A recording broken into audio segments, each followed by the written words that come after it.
تو صحابہ نے نبی کریم صلی اللہ علیہ وسلم کی سنت کو ادا کیا اور اسے ترک نہیں کیا، چھوڑا نہیں، بلکہ آپ صلی اللہ علیہ وسلم کی ایک ایک سنت کو ادا کیا، اپنے زندگیوں میں لایا، تب جا کے انقلاب آیا۔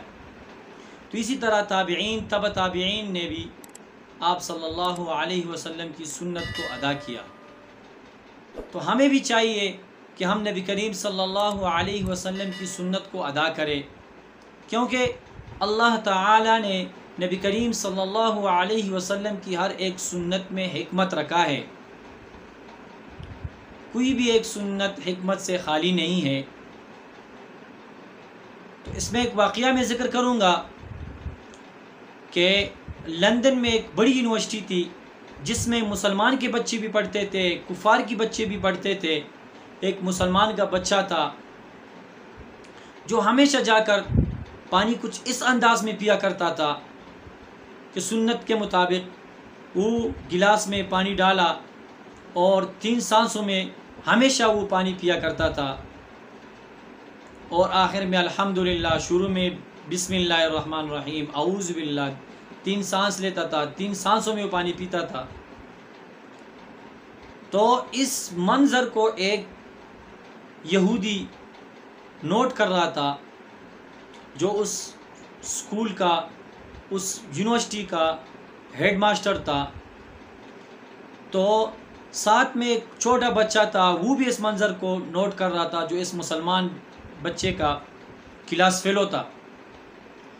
تو جو بچہ تھا وہ بھی اس کو نوٹ کر رہا تھا، جو ایک دن اس نے اس طرح پانی پیا، دوسرے دن وہ یہودی کا جو بچہ تھا اس نے بھی اس طرح پانی پیا۔ تو اس کو ویسے ایک مزہ آیا۔ ایک دن وہ یہودی کا بچہ گھر میں رات کو امی سے پانی مانگتا ہے کہ امی مجھے پانی دو۔ امی اٹھتی ہے اس کی اور اسے پانی پیش کرتا ہے کہ یہ لو بیٹا پانی پیو۔ آگے سے وہ یہودی کا بیٹا کہتا ہے کہ امی لائٹ کھولو، میں ایسے پانی نہیں پیتا ہوں۔ تو امی ہوتی ہے، تو اس نے لائٹ جب کھولا تو اس یہودی کے بچے نے گلاس میں پانی ڈالا اور گلاس کو اندر سے دیکھا۔ جب گلاس کو اندر سے دیکھا تو گلاس کے اندر بچھو پڑا ہوا تھا، اور خطرناک قسم کا بچھو تھا۔ تو اس نے امی سے کہا امی یہ دیکھو اس میں تو بچھو ہے۔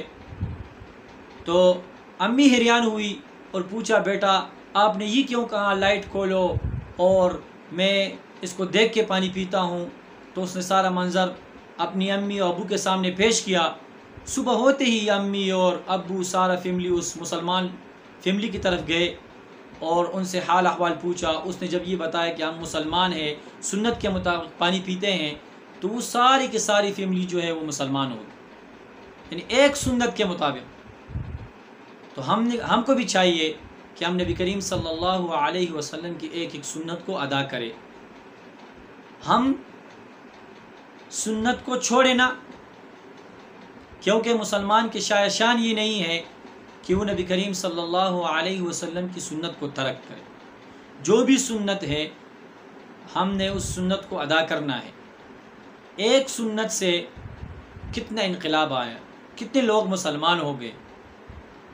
تو آج کے لیے اتنے ہی تھا کہ جس طرح صحابہ آپ صلی اللہ علیہ وسلم کے نقش و قدم پہ چلے، تابعین چلے، تبع تابعین چلے، فقہاء مفسرین جتنے تھے وہ چلے، ہمیں بھی چاہیے کہ ہم اس راستے پہ چلے، کیونکہ اس راستے میں کامیابی ہے جس پہ صحابہ چلے، تابعین، تبع تابعین چلے۔ اور دین کی اس رسی کو ہم نے مضبوطی سے پکڑنا ہے، اس سے مربوط رہنا ہے، اس سے ربط قائم رکھنا ہے، ورنہ اگر اس لینڈ سے ہم ہٹ جاتے ہیں کہیں ایسا نہ ہو ہمارا خاتمہ صحیح نہ ہو۔ تو آج کے لیے اتنے ہی تھا کہ نبی کریم صلی اللہ علیہ وسلم کی جتنے سنت ہے اس سے شوق سے، جذبے سے ہمیں ادا کرنا چاہیے، نہ کہ نبی کریم صلی اللہ علیہ وسلم کی سنت کو ہم ترک کریں۔ وما علینا الا البلاغ۔